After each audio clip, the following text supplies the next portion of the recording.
1896 წელს გაბრიელ ეპისკოპოსის დაკრძალვაზე წმინდა ილია მართალმა გაიხსენა გარდაცვლილი ეპისკოპოსის სიტყვები. კაცთათვის მსახურებაა ღვთისაო და თქვა: გაბრიელ ეპისკოპოსი ერთ-ერთ თავის ქადაგებაში სთხოვდა თავის სამწყსოს. ევედრენით ღმერთს, რომ მომცეს მე ძალა ჯეროვნად ვემსახურო ეკლესიასა. ესე იგი თქვენ ცხოვრებასო. რადგან თითოეული თქვენთაგანი და ჩვენგანი ერთად შეადგენს იმ კრებულს, რომელსაც ეკლესია ღვთისა ჰქვიანო. ეს მისთვის ლიტონის სიტყვა არ იყო, ეს იყო მისი სიმბოლო. არ არის არც ერთი მაგალითი, რომ სადმე და რამეში ესუსტნოს ამ რწმენისთვის. პირიქით, თვისი ხანგრძლივი სამსახური მარტო ამ რწმენას შესწირა და შეალია. ითქვა, რომ ის იყო მწყემსი კეთილი, რომელსაც ესმოდა თავის ცხოვართა სატკივარი. რომ იყო ხე კეთილჩრდილოვან ფოთლოვანი, რომლის ჩრდილქვეშ 35 წელი ცხოვრობდა მისი სამწყსო და კიდევ უამრავი თბილი სიტყვა ითქვა. მანამდე კი საკმაოდ დიდი და რთული გზა იყო გასავლელი.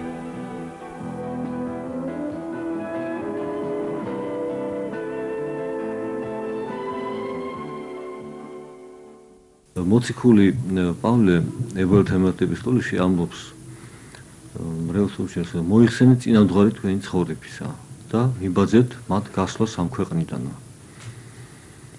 ეს რჩევა საუკუნო მნიშვნელობის არის, იმიტომ რომ ყოველთვის ადამიანს სჭირდება ცოცხალი მაგალითი მისაბაძი და არის კიდევ მეორე რჩევა, რომ მიბაძეთო წინათაობის წმინდანებს თქვენზე წინ, ვინც უშუალოდ იყო, რომ ეს დრო ჩვენთან ახლოს არის, მართალია დიდი სხვაობა მე-19 და მე-20 საუკუნის შორის და 21 კიდე რა იქნება, მაგრამ ის პრობლემები, რომელიც დღეს ცხადი არის, მაშინ ჩნდებოდა მე-19 საუკუნეში. ურწმუნოების გავრცელება, უჟილოების გამრავლება და ამდენად ჩვენთვის მნიშვნელოვანია წმინდა გაბრიელ ეპისკოპოსის ცხოვრება, მისი ღვაწლი და მისი სიტყვა.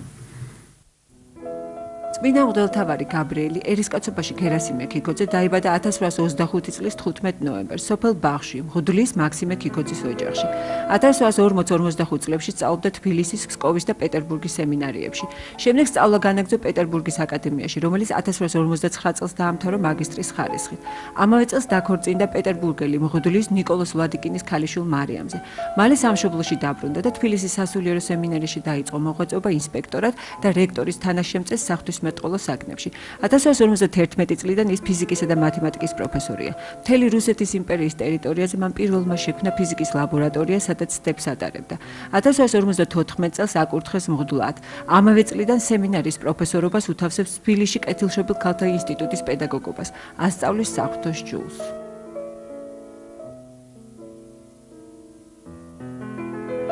ამ პერიოდში გაბრიელ ქიქოძემ დაწერა ცდისეული ფსიქოლოგიის საფუძვლები, რომელიც პეტერბურგში დაიბეჭდა და მალე სამაგიდო წიგნად იქცა ამ დარგში. წიგნი ითარგმნა და ხელმეორედ გამოიცა ამ რამდენიმე წლის წინ. მის წინა სიტყვებაში ვკითხულობთ, ეს მართლაც ქმნილებაა იმ ადამიანისა, რომელიც ილიას სიტყვებით რომ ვთქვათ, სარწმუნოებას ამეცნიერებდა და მეცნიერებას ასარწმუნოებდა. თითქოს ყველაფერი კარგად მიდიოდა. მღვდელმსახურება, სამეცნიერო მოღვაწეობა, ოჯახური ცხოვრება. ვიდრე დიდი უბედურება არ დაატყდა თავს. მცირე დროში გარდაეცვალა მეუღლე და 5 შვილი. ისინი დაკრძალული არიან ვერის სასაფლაოზე. წლების შემდეგ, როდესაც გაბრიელი თბილისში ჩამოდიოდა, ყოველთვის ამ სასაფლაოზე გაჩნდებოდა. პანაშვიც გადაიხდიდა. მერე ქვაზე ჩამოჯდებოდა. წიგნის კითხვას დაიწყებდა და დაღამებულზე შინ წავიდოდა.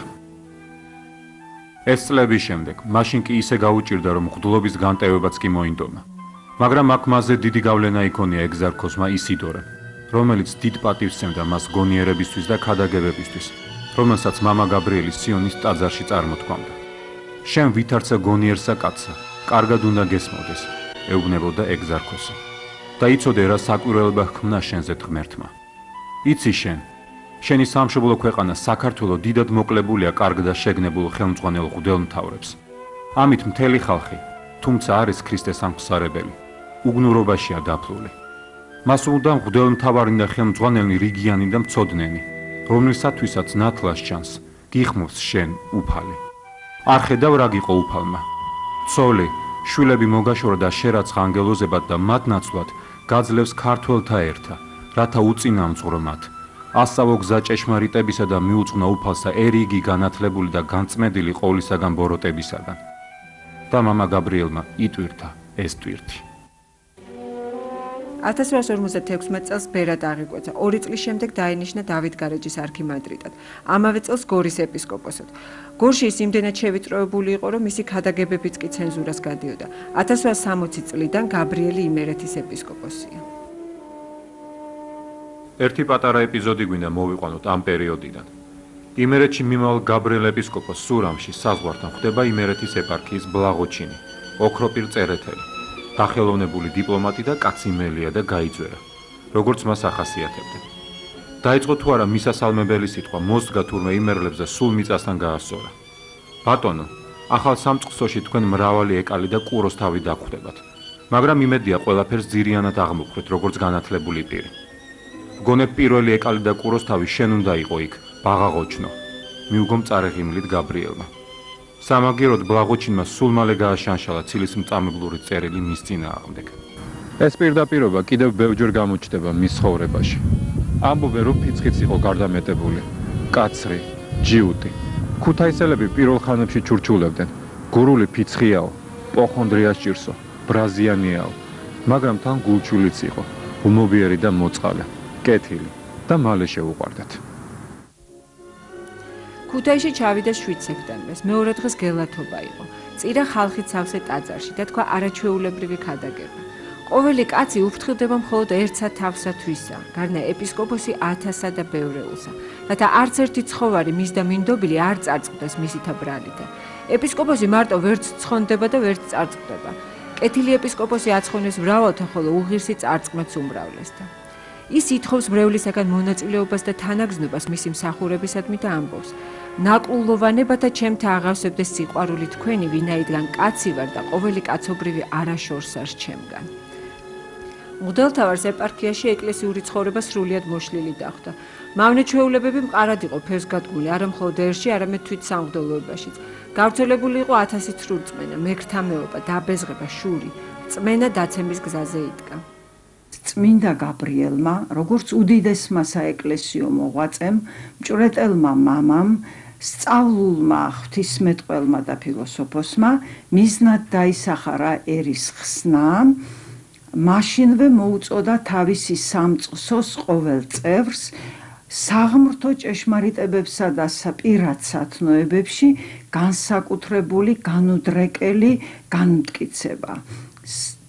ქრისტიანული სიყვარულის უმაღლესი იდეალების შესაბამისად და ამასთან ყოველ სასულიერო პირს მოსთხოვა ქრისტეს სისხლით გამოსყიდული ყოველი სულის წინაშე განსაკუთრებული პასუხისმგებლობის დაცვა.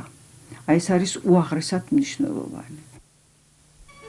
ეპისკოპოსმა დაიწყო ბრძოლა ცოდვისა და სიბნელის წინააღმდეგ, რომელიც გამეფებული იყო ირგვლივ და თითოეული ადამიანის გულში.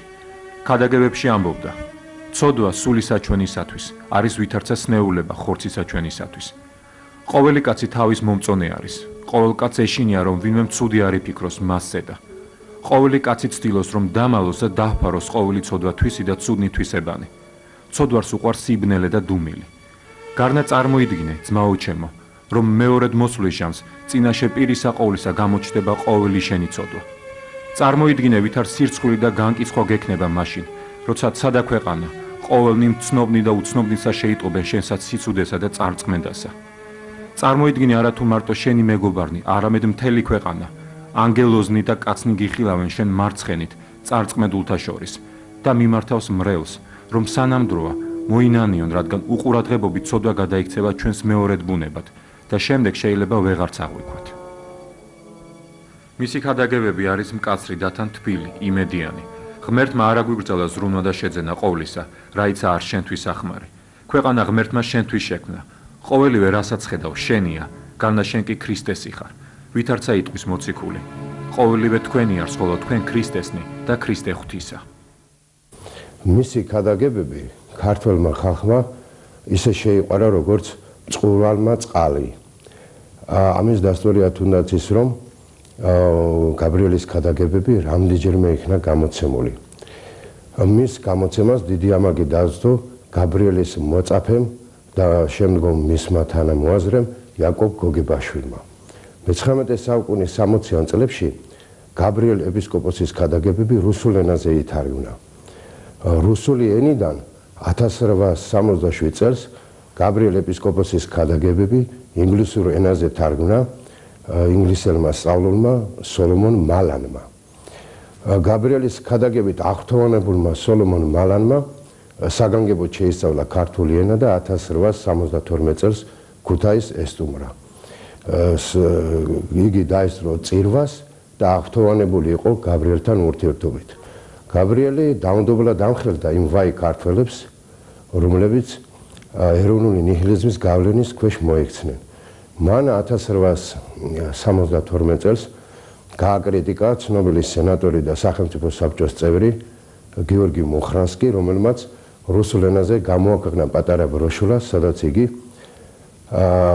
მცირე ხალხების დიდ ერებთან გათქვების აუცილებლობას ქადაგებდა. ეპისკოპოსი ასევე აღუდგა ქუთაისის გუბერნიის სკოლებიდან ქართული ენის გაძევებას. პირველ დაწყებით სკოლებში რუსული სამღვდელო პირების დანიშვნას ქართველი სამღვდელოების ნაცვლად. ეროვნულ ნიადაგზე დიდი უთანხმოება ჰქონდა ეგზარხოს ევსევისთან.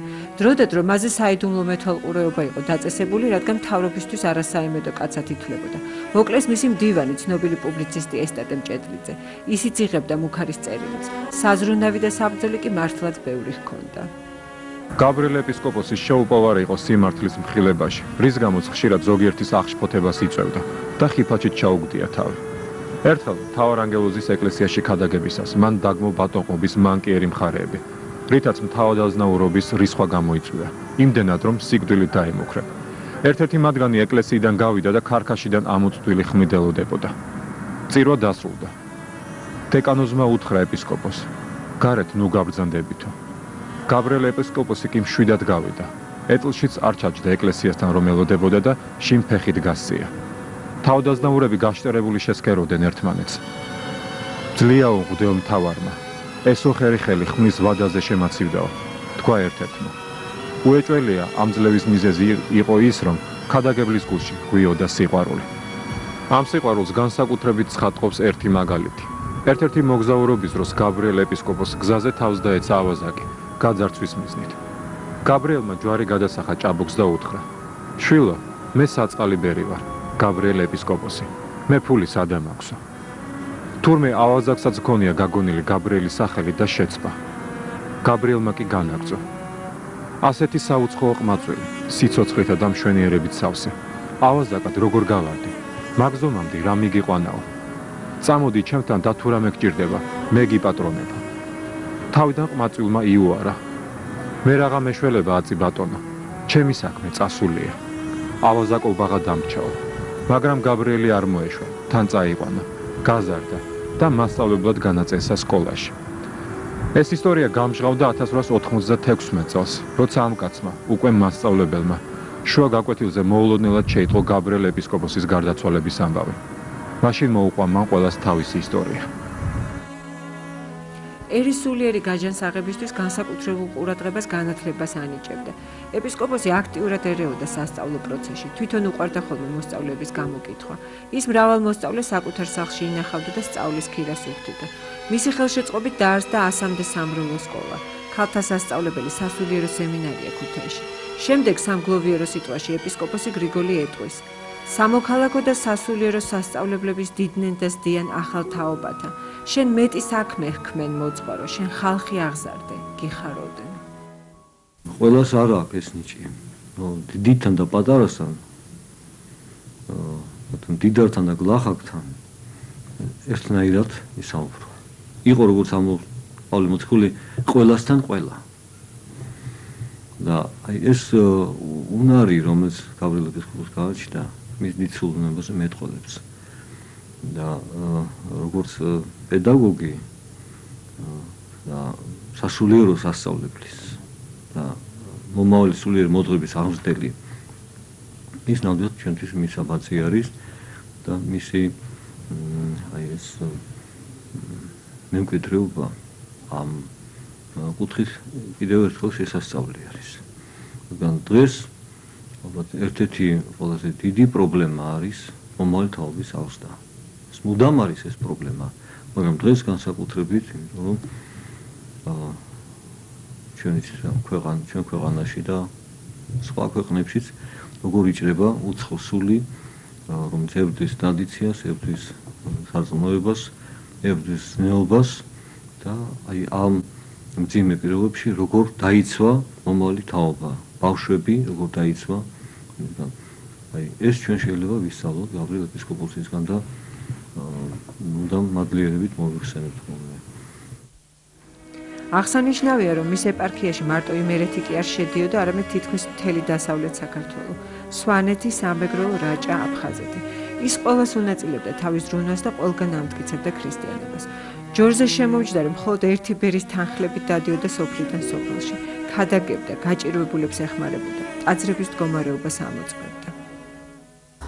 გაბრიელ ეპისკოპოსის უშუალო მხარდაჭერით თითქმის 40 წლის მანძილზე იმერეთის ეპარქიაში მისი მოღვაწეობის ჟამს შეკეთა დრანდის, ბედიის, მოქვის, ილორის, ქვიტირის და ცხადია უპირველესად გელათის სამონასტრო საეკლესიო კომპლექსი და მისი ზრუნვა არ მოაკლდა რაჭას და სამხრეთ საქართველოსაც, თუმცა სამხრეთ საქართველო მის საეპარქიო მმართველობაში არ შედიოდა. გაბრიელ კიქოძის ზრუნვის საგანი იყო არა მხოლოდ საქართველოს ტერიტორიაზე არსებული ისტორიული ძეგლები, არამედ ქართული სიწმინდეები, საქართველოს მიღმა, კერძოდ ათონის ივირონის ცენტრს იგი არ აკლებდა მზრუნველობას, ბინასუ მხარდაჭერას. საქმე ის არის, რომ ათონის მთაზე იმყოფებოდა 40 წლის განმავლობაში დაყუყდებული გახლდათ მისი ძმა ბერი ბესარიონი, რომელთანაც და მის თანხლებ და იქ მოღვაწე ბერებთან მას ჰქონდა საქმიანი მიმოწერა და არქივებმა გამოამზეურა სრულიად უცნობი წერილები, რომელიც საცნაურს ხდის აი ამ საქმიან ურთიერთობას. გაბრიელ ეპისკოპოსის უშუალო ფინანსური მხარდაჭერით და მზრუნველობით მოახერხეს ბერებმა გარკვეული მიწის ფართობის შეძენა, რათა სადგომი აეშენებინათ და განეგრძოთ მრავალმხრივი მოღვაწეობა. გაბრიელ ეპისკოპოსი რეკომენდაციით მრავალი ბერი გაიგზავნა ათონს იქ დასამკვიდრებლად და იმ ტრადიციების გასამრავლებლად, რომელსაც ჯერ კიდევ მე-9-მე-10 საუკუნეში ჩაეყარა საფუძველი ათონის მთაზე. მისი ყურადღება არ მოკლებია არც ისეთ სფეროს, როგორიცაა საეკლესიო გალობა. გაბრიელ ეპისკოპოსის მღვდელმთავრობის ჟამს ქართულ ენაზე ღვთისმსახურება ჩანაცვლებული იყო რუსულით და ბუნებრივია ძველი საეკლესიო კილოები, ძველი საეკლესიო გალობა დაცემას განეცდიდა. ამას გრძნობდა გაბრიელ ეპისკოპოსი და ცდილობდა როგორმე საშუალება გამოინახა, რომ ძველი კილოები დაფიქსირებულიყო, რათა მომავალ თაობას არ დაკარგოდა ის უძველესი კილოები, რითაც ჩვენი წინაპარი ადიდებდა უფალს. ამიტომ, როდესაც გაბრიელ ეპისკოპოსმა შეიტყო, რომ ფილიმონ ქორიძემ ლიტურგიის გალობის წესი გადაიტანა ნოტებზე, მან საოცარი წინდახედულობა გამოიჩინა.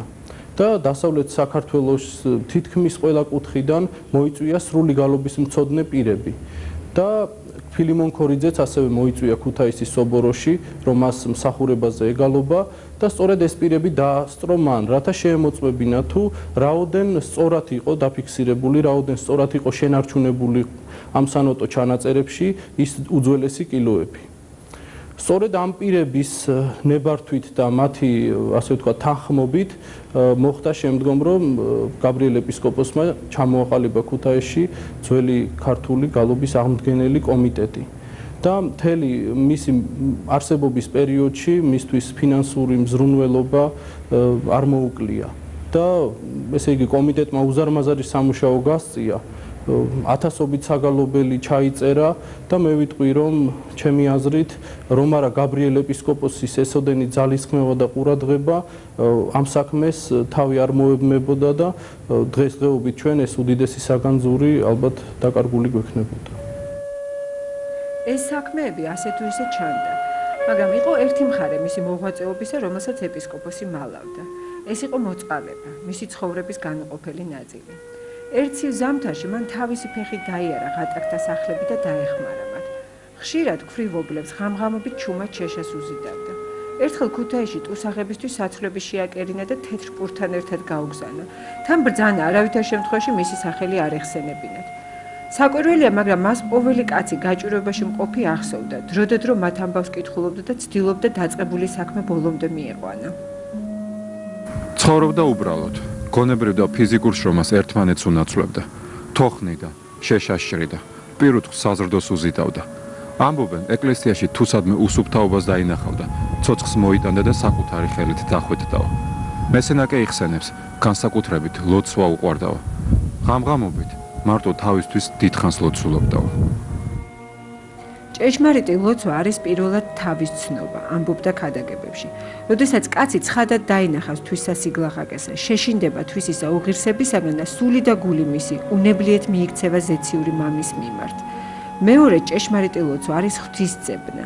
ჭეშმარიტ ლოცვაში კაცის სული თითქმის გამოვა ხორცთაგან და შევა ცათა შინა. როდესაც კაცის გულში გაჩნდება მადლი ჭეშმარიტი ლოცვისა, მაშინ გული მისი ადუღდება და როგორც მშიერი კაცი პურსა და მწყურვალე სასმელსა, ეგრეთვე ეძიებს იგი მადლსა და ლხინებასა ღვთისადმი. ჭეშმარიტი ლოცვა მესამედ არის განმაცხოვებელი და მიმზიდველი კაცის სულისა საქმისადმი კეთილისა.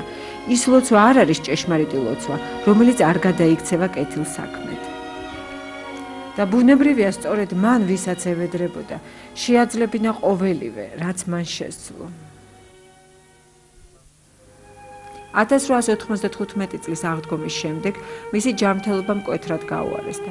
იწყება მისი ცხოვრების ბოლო თვეები, სადაც განსაკუთრებული სიმძაფრით ვლინდება ყველაფერი, რითიც ცოცხლობდა. პირველად რაჭაში სუფთა ჰაერზე დასასვენებლად წაიყვანეს, მაგრამ არ ისვენებდა, მოსწავლეებს ხვდებოდა, მათ ცოდნას ამოწმებდა, წირავდა, ქადაგებდა, ეკლესიებს აკურთხებდა.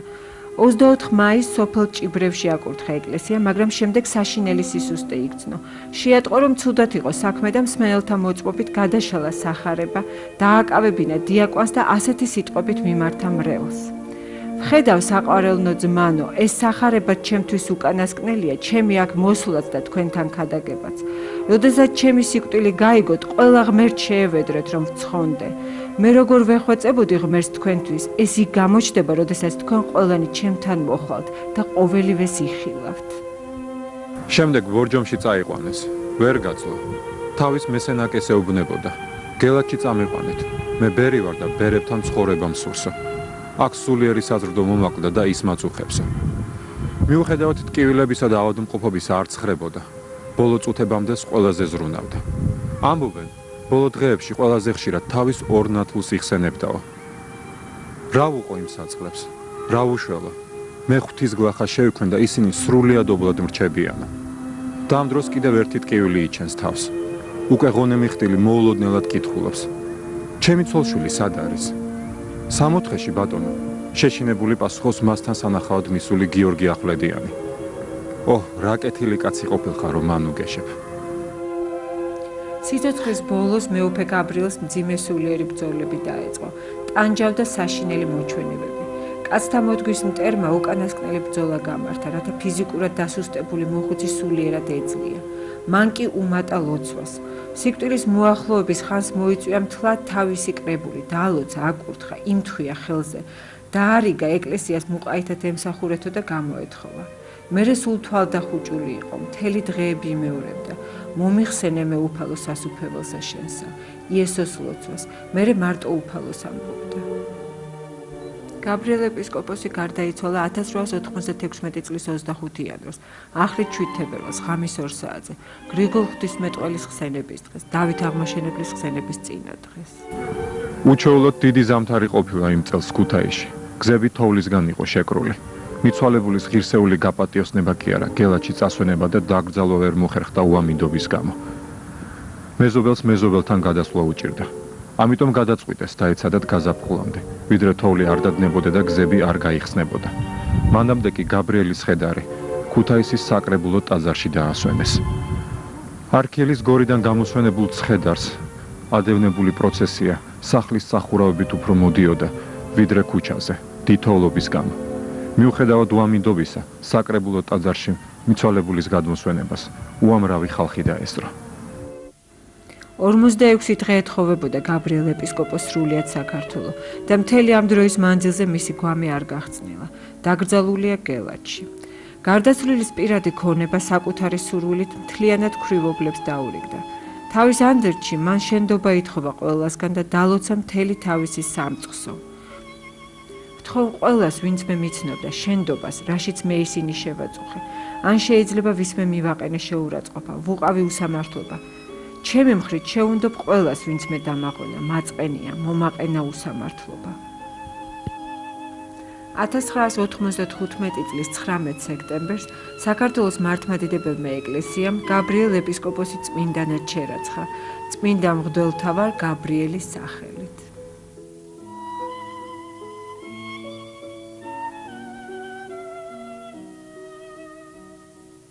წმინდანთა კანონიზაცია არის უდიდესი მოვლენა, უდიდესი ეროვნულ სახელმწიფოებრივი მნიშვნელობის დღესასწაული მართლმადიდებელ სამყაროში. და ჩვენს დედა ეკლესიაში სულიწმინდის მადლისა და ჭეშმარიტების გარდამოსვლის ზეგარდმო ნიშანი მამათა მჭვრეტელობითი ღვაწლით. წმინდა გაბრიელი იყო ის ღვთისრჩეული, რომელმაც გააცოცხლა დავითის და თამარის ეპოქა და ივერიის გაბწყენების იმედი მოიტანა ჩვენამდე. ის არის სახე ჩვენთვის მღვდელთავისა, ეკლესიის თავდადებული ადამიანისა. და ადამიანს რომელსაც შეუძლია დაძლიოს ამ ქვეყნიური უდიდესი მწუხარება და უფალს და ერს შეწიროს თავი. მისი და მისი თანამედროვე სხვა ქართული მღვდელმთავრების ღვაწლით აღიზარდა ის თაობა სულიერ მოძღვრებისა, რომელმაც გაუძლო ბოლშევიკების დიქტატურას. დაიცვა და გადაარჩინა ეკლესია და დღემდე მოიტანა და აი ეს ჩვენი დღევანდელი ეკლესიის აღორძინების საქმე მათი ღვაწლით არის დაწყებული. ის მარცვალი მაშინ ჩაიდო და უფალს მადლობა მისათის და მადლობს მინდა გაბრიელ ეპისკოპოსს. დიდება სახელსა მისსა, თქვა ილია მართალმა მის დაკრძალვაზე. თუ დიდება სანატრელია, აჰა ისწავლეთ გზანი დიდების შოვნისანი. ამისი მართალი გზა და ცხადი მაგალითი მთელი ცხოვრება ამ დიდებულ და მადლიან კაცისა. ტყუილად კი არ არის ნათქვამი, ვინც კარგად ემსახურება სამშობლო ქვეყანას, იგი უდიდგვაროდაც დიდიაო და აჰა იგი, დიდი კაცი. მართლაც საოცარია ყველაფერი ქრისტიანობაში. აქ დიდნი პატარებს მსახურებენ. თვით უფალი ხომ ამის უპირველესი მაგალითია. როგორც მათე სახარება ამბობს, ძე კაცისა არა მოვიდა რათა იმსახურა, არმედ მსახურება და მიცემად სულითვისი სახსრად მრავალთათვის. გაბრიელ ეპისკოპოსი ბევრს ეხმარებოდა თავის ცხოვრებაში. მისი წმინდა სული მით უმეტეს დაგვეხმარება ახლა, როცა ის უფრო ახლოსაა უფალთან.